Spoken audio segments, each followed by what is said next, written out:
Hello class, good morning my dear students. How are you class with? I hope you will be fine. Today I am going to start your online class. Okay बच्चों, आज मैं आपको पढ़ाने जा रही हूँ chapter. आज आपका चैप्टर है बच्चों 11। कौन सा चैप्टर है? 11, इंडियाज़ मटेरियल हेरिटेज। तो मैंने आपको इस चैप्टर में बहुत सी चीज़ें यानी पढ़ाई थी और यानी कुछ टॉपिक्स मैंने आपको पढ़ाया था and some remain topics today I will teach to you. Okay बच्चों, आपकी कुछ टॉपिक्स रह गई थी और कुछ टॉपिक्स मैंने आपको पढ़ाया था। तो देखिए, आज आपकी जो टॉपिक रह गई थी वो हम आपको पढ़ाने जा रहे हैं। ठीक है बच्चों, स्कल्पचर आपकी टॉपिक है। स्कल्पचर मतलब आप समझते हो, यानी स्थापित मूर्ति या मूर्ति कला। ठीक है, अब है the pillars of Ashoka. Ashoka की पिलर्स के बारे में आपको बताया गया है। देखिए बच्चों, one of the India best known rulers Ashoka, यानी इंडिया के बेस्ट रूलर में से अशोका हैं जो जाने जाते हैं। बहुत ही बेस्ट रूलर्स थे, ठीक है, यानी शासक थे। Ashoka had very tall pillars put up in many parts of his kingdom, यानी अशोका के पास क्या थे? बहुत से टॉल पिलर्स थे, ठीक है, जो उनके किंगडम का एक भाग था। They were made of a single piece of stone. वो किसके बने हुए थे? किसके बने हुए थे बच्चों? स्टोन के बने हुए थे, सिंगल पीस ऑफ स्टोन। ठीक है, द टॉप पार्ट, इसके टॉप पार्ट को क्या कहते हैं? Capital had sculptures of animals. इसके टॉप पार्ट पर क्या था? यानी एनिमल का स्कल्पचर स्थापित था, मूर्ति स्थापित था। The pillar have inscriptions in an ancient handwriting called the Brahmi script, यानी इनके इंस्क्रिप्शंस में बच्चों पहले एशियंट इंडियन राइटिंग, यानी पहले के समय की इंडियन राइटिंग थी, जिसे क्या बोलते हैं? ब्रह्मी स्क्रिप्ट बोलते हैं। ठीक है, one pillar found at Sarnath near Banarasi, और ये कहाँ पाया जाता है? इसका एक पिलर सारनाथ में पाया जाता है, जो किसके निकट है? वाराणसी के निकट है। ठीक है बच्चों, वाराणसी हैड 4 लाइन्स फेसिंग, यानी वाराणसी में बेटा के पास 4 लाइन्स फेसिंग 4 डायरेक्शन में है। ठीक है, this is now India's national emblem, जो ये आज का क्या है? इंडिया का नेशनल एम्बलम इसे कहा जाता है। ठीक है बच्चों, देखिए ये अशोका पिलर्स के बारे में दिया गया है। अशोकन पिलर्स एट वैशाली इन बिहार, ये कहाँ पर है? बिहार में है। With a single lion capital, और ये इस पर क्या है? एक सिंगल लॉयन है। एंड द 4 लॉयन कैपिटल, ठीक है, लेफ्ट में एक सिंगल लॉयन है, और यानी सिंगल लॉयन है, और इधर इसके कैपिटल में 4 लॉयन है। ठीक है, अब देखिए बच्चों, आपको किसके बारे में दिया गया है? अदर स्टोन स्कल्पचर्स, यानी अदर स्टोन स्कल्पचर्स के बारे में दिया गया है। India has a rich heritage of stone sculpture such as statue of gods and goddess or of Buddha. देखिए बच्चों, इंडिया के पास बहुत से रिच हेरिटेज स्टोन स्कल्पचर्स हैं, यानी बहुत से मूर्ति हैं जो स्थापित किए गए हैं, जैसे गॉड और गॉडेस की और बुद्धा की। ठीक है, बुद्ध नाम आप सुने होंगे। Buddhism was a popular religion in India for several centuries. Buddhism बेटा, बुद्धिज्म क्या थे? एक पॉपुलर रीजन, यानी इंडिया की कई शताब्दी पहले की एक पॉपुलर रीजन थे। ठीक है, a large number of beautiful statue of Buddha have been found from different centuries when Buddhism was popular. These are 2 examples. देखिए बच्चों, यानी एक ब्यूटीफुल स्टैचू जो बुद्धा के पास थी, जो डिफरेंट सेंचुरीज, यानी भिन्न शताब्दियों, पहले शताब्दियों में जब बुद्धिज्म लोग पॉपुलर थे, ठीक है, तो वहाँ के 2 एग्जाम्पल होते हैं। अब देखिए वो एग्जाम्पल कौन कौन से हैं? है कोलाब्रोन्स और है पेंटिंग्स। तो पहले हम किसके बारे में पढ़ेंगे बच्चों? कोलाब्रोजेंस के बारे में पढ़ेंगे। You have read earlier about the Cola dynasty They ruled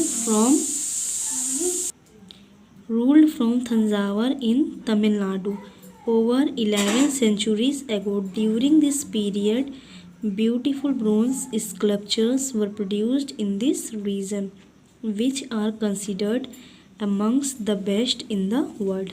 Most were of goods, but some were of the king as well. यानी बच्चों, आपने पहले इसके बारे में पढ़ा भी होगा, कोला डायनेस्टी के बारे में। ये रूल कहाँ से लिया गया है? थंजावर यानी तमिलनाडु, और जो 11वीं शताब्दी पहले हुआ है। ठीक है, तो यानी यह एक ब्यूटीफुल स्कल्पचर्स में आते हैं, यानी बहुत ही अच्छी मूर्ति कला में आते हैं, जो कंसिडर्ड यानी वर्ल्ड के बेस्ट कंसिडर्ड से हुए हैं। ठीक है, मोस्ट वर्ड ऑफ गुड्स, बहुत मोस्ट क्या आते हैं बेटा? गुड्स में आते हैं, but some were kings as well, और कुछ किंग्स में आते हैं। ठीक है, कुछ किस में आते हैं? गुड्स में आते हैं, और कुछ किंग्स में आते हैं। अब देखिए इस एक स्कल्पचर्स यानी उसके 2 एग्जाम्पल थे, तो एक था कोला ब्रोंज और एक था पेंटिंग्स। ठीक है, the cave paintings at Ajanta, यानी ये पेंटिंग कहाँ है?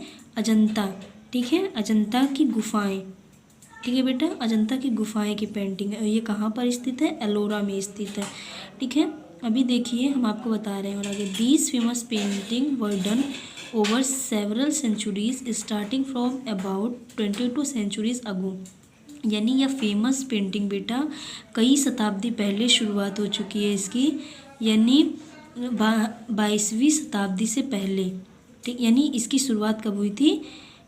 अबाउट 22 शताब्दी अगो पहले। ठीक है, यानी 22 सेंचुरी पहले। ठीक है, artist used metal mirror to reflect the outside light so that they could work in the dim caves, यानी आर्टिस्ट लोग इसका यूज़ किस जैसे मेटल मिरर्स और उनकी किरणों से ठीक है करते थे, यानी केव्स में बनाने के लिए करते थे। ठीक है, though the paintings have become damage, जब वो पेंटिंग ख़राब हो जाती थी, the figures are still clear, still यानी उसके फिगर्स क्लियर नहीं आते थे, and the colour bright, many paintings show scenes from Buddha life और फ्रॉम बुद्धिस्ट स्टोरी, यानी नहीं आते थे तो उन्होंने किसका प्रयोग किया? बुद्धा लाइफ और उनकी स्टोरीज़ का। ठीक है, they give us some idea about the life of the people of those times. ठीक है बच्चों, यानी ये हमें क्या देते हैं? आइडिया देते हैं और लोगों के बारे में बताते हैं। There are princes and rich people but also beggars, peasants and other ordinary people. देखिए बच्चों, ये हमें प्रिंसेस, रिच पीपल और बेगर्स के बारे में और ऑर्डिनरी पीपल के बारे में भी बताते हैं। अब देखिए किसके बारे, अब देखिए बच्चों अदर पेंटिंग्स, जैसे अदर पेंटिंग्स के बारे में बताया गया है। We also have a heritage of paintings from different part of the country, material like palm leaves और paper. These painting have religious themes, royal scenes, people, animal, etc. Many of them are fairly small, so are called miniature painting। यानी बच्चों हम बहुत सी painting के बारे में जानते हैं, जैसे डिफरेंट कंट्रियों में डिफरेंट मटेरियल से डिफरेंट चीज़ों के बारे में, पेंटिंग्स के बारे में आप लोग जानते होंगे, like palm painting, leaves painting, papers painting. ठीक है, तो डिफरेंट यानी अलग अलग धार्मिक में अलग अलग सीन, थीम्स, रॉयल्स और पीपल्स, एनिमल्स, अलग अलग पेंटिंग होते थे। तो जो फेयरली स्मॉल होते थे उन्हें हम क्या बोलते हैं? मिनिएचर पेंटिंग बोलते हैं। ठीक है, अब देखिए बच्चों किसके बारे में दिया गया है? बुक्स के बारे में दिया गया है। Early Indian books called manuscript, यानी पहले की इंडियन बुक को क्या कहा जाता है? मैन्युस्क्रिप्ट कहा जाता है बच्चों, यानी पांडुलिपि कहा जाता है। ठीक है, were hand written on perishable material like cloth, palm leaves और the bark of which trees यानी in areas like Kashmir where the palm does not grow, यानी ये कश्मीर जैसे एरिया में ग्रो करते हैं और जगह पे ग्रो नहीं करते हैं। ठीक है, अब देखिए बच्चों, द प्लाम लीव्स और bark are made into long script, यानी प्लाम लीव्स की क्या होती है, स्क्रिप्ट बहुत ही लंबी होती है। Many such strips together form a manuscript, और यानी अगर इस पर हम लोग राइट करते तो ख़राब नहीं होती है, नहीं तो और क्या हो जाती है, ख़राब हो जाती है। ठीक है, this was protected between decorated wooden covers and then tied with string, और इसे बचाने के लिए हम लोग क्या करते हैं, यानी इसको क्या करते हैं हम लोग, इसके ऊपर कवर लगाते हैं। ठीक है, जो किससे बने होते हैं, वुडन के बने होते हैं और स्ट्रिंग्स होते हैं।